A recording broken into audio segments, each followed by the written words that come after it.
A China volta a preocupar o mundo, não só na questão das commodities, como por exemplo a celulose, o minério de ferro, mas o crescimento em si. Cada vez o pessoal vem colocando uma desaceleração na previsão do crescimento da China. Agora o S&P Global reduz a previsão do crescimento do PIB da China para 5,2 em 2023, era de 5,5, e tem que ficar atento a isso, porque a China ela é importante para várias empresas no Brasil. A gente vem logo na cabeça a Klabin, né, com a celulose, a Vale, né, a CSN Mineração, as empresas aqui que têm vínculo ao aço.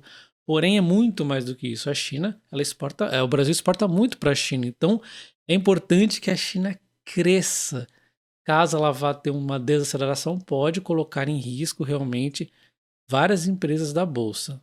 Então, o S&P Global comenta que o principal risco de crescimento negativo da China é que sua recuperação perde mais força em meio à confiança fraca entre os consumidores e no mercado imobiliário. Óbvio, o mercado imobiliário ainda é a base mais forte de crescimento na China. Todas as atenções ficam muito voltadas às ações que têm vínculo ao aço e ao ferro realmente, mas não vamos esquecer da Klabin, eu já falei dela nesse fim de semana.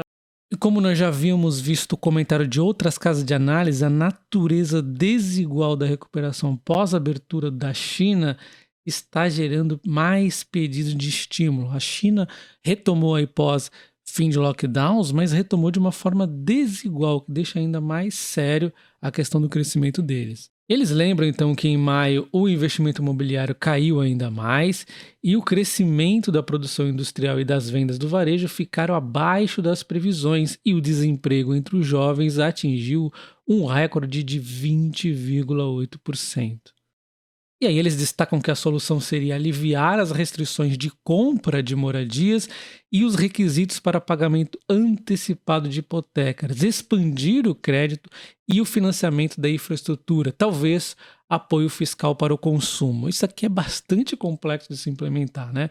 Enfim, as previsões para crescimento da China, além do S&P Global, nós temos variando de 4,4 a 6,2. E o problema é que elas vêm reduzindo aos pouquinhos conforme o crescimento, a volta, a recuperação da China vem sendo desigual em alguns momentos, alguns pontos da economia vem desapontando. E um dos pontos para a China voltar a crescer mais forte é exatamente o corte na taxa de empréstimos para reanimar a demanda chinesa. Isso aconteceu na semana passada, porém, como nós vimos, o corte foi pequeno. Foi o primeiro corte em 10 meses, porém, há uma taxa de 10 pontos base. Foi para 3,55 a taxa primária de empréstimo, enquanto a LPR de 5 anos sofreu um corte na mesma margem para 4,20. Então, esse corte de 10 pontos percentuais na LPR e na taxa de juros foi baixa, segundo aqui o mercado, tá? E aí, para os analistas, esse corte é improvável que vá dar uma grande aceleração aqui na volta aqui da economia chinesa. E aí eles destacam o seguinte, o Xing destaca que esse corte menor que o esperado na taxa de 5 anos sugere que as autoridades estão cautelosas em usar o mercado imobiliário como fórmula de estímulo de curto prazo para criar riscos de novas bolhas, né? Porque realmente a gente vê que a China sempre, quando qualquer coisinha que ela tem, ela vai lá, incentiva o mercado imobiliário que nem uma doida, e aí tudo acaba dando certo. Mas depois do Evergrande deu uma assustada aí no mundo, né? Na própria China ficou assustado, foi uma situação perigosa, então eles estão evitando forçar muito o setor imobiliário para não termos nova bolha. Então aqui é de repente uma nova fase na China. Isso aí é a narrativa que nós estamos entendendo, tá? Então isso mostra que a política ainda dá prioridade a uma nova economia e apenas garantirá um pouso suave da velha economia ao invés de um novo estímulo. Ou seja, eles meio que estão transitando aqui a velha economia de crescimento imobiliário infinito para, puxa, um aqui mais cauteloso, né? Vamos tentar organizar de uma forma que a gente cresça sem formar novas bolhas. E isso aqui, obviamente, é um pouco impactante, pelo menos nesse curto prazo, até que as coisas se ajustem para as empresas que têm um vínculo à China, principalmente as do setor imobiliário. Então a gente já vem de cara aqui na cabeça a Vale, a CS Mineração e indiretamente com o tempo também acaba refletindo nas empresas como a Gerdau e Minas, mesmo que elas tenham um pouco mais proteção aqui em relação à exposição à China, ainda assim diretamente acabam também sendo impactadas. Então várias empresas da Bolsa seguem a China de perto, como por exemplo a Vale, a CS Mineração, a Gerdau. Num primeiro momento, às vezes ela dá uma escapada, mas em algum momento ela vai seguir a China, a CS Mineração, já falei, né? A Bradespar, a Klabin, uma série de empresas. Falando da Klabin, que eu já comentei em vídeo anterior, então vou ser bem resumido, né? Klabin vocês já sabem, né? As ações vêm caindo a primeiro momento por conta da queda da celulose, o mercado já antecipando isso.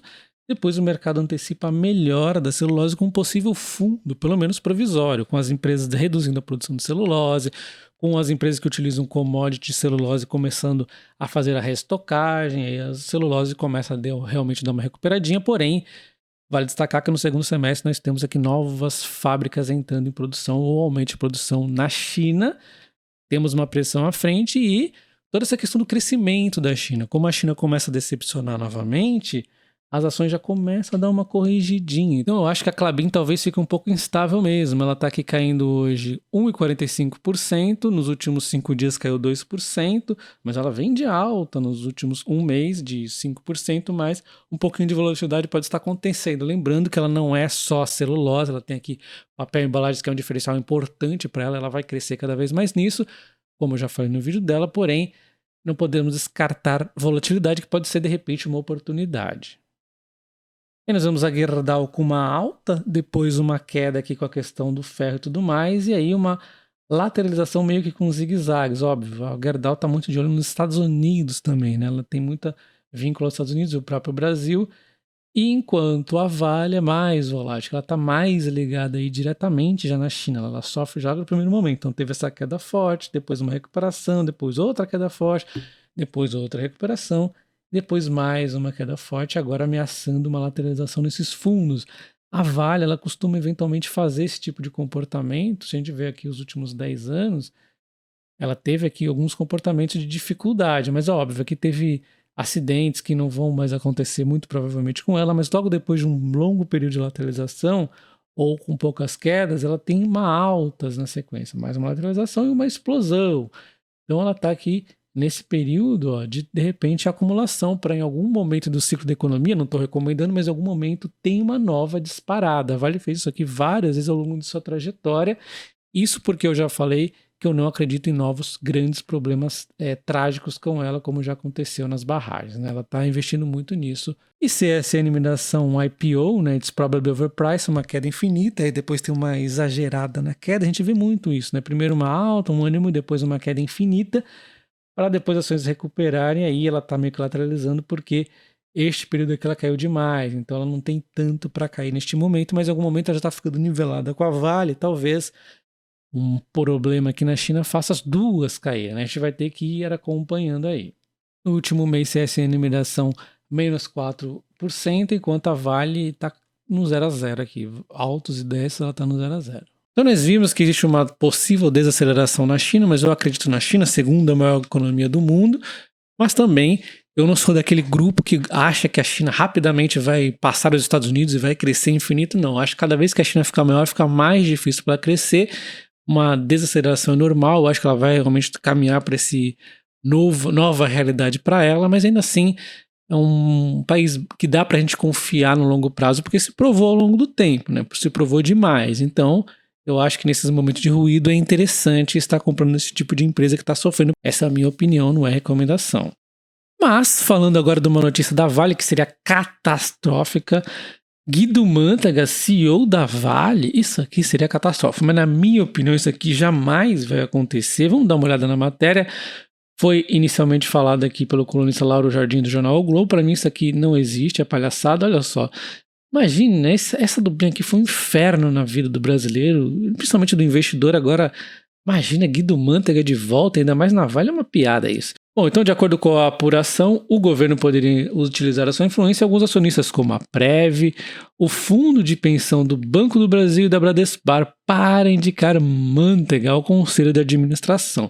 Então assim, ele depende do cargo aí de conselho que ele for fazer, tudo bem, agora é diferente de CEO, né? Eu acho que conselho eu acho já um nome péssimo, horrível, monstruosamente terrível para conselheiro.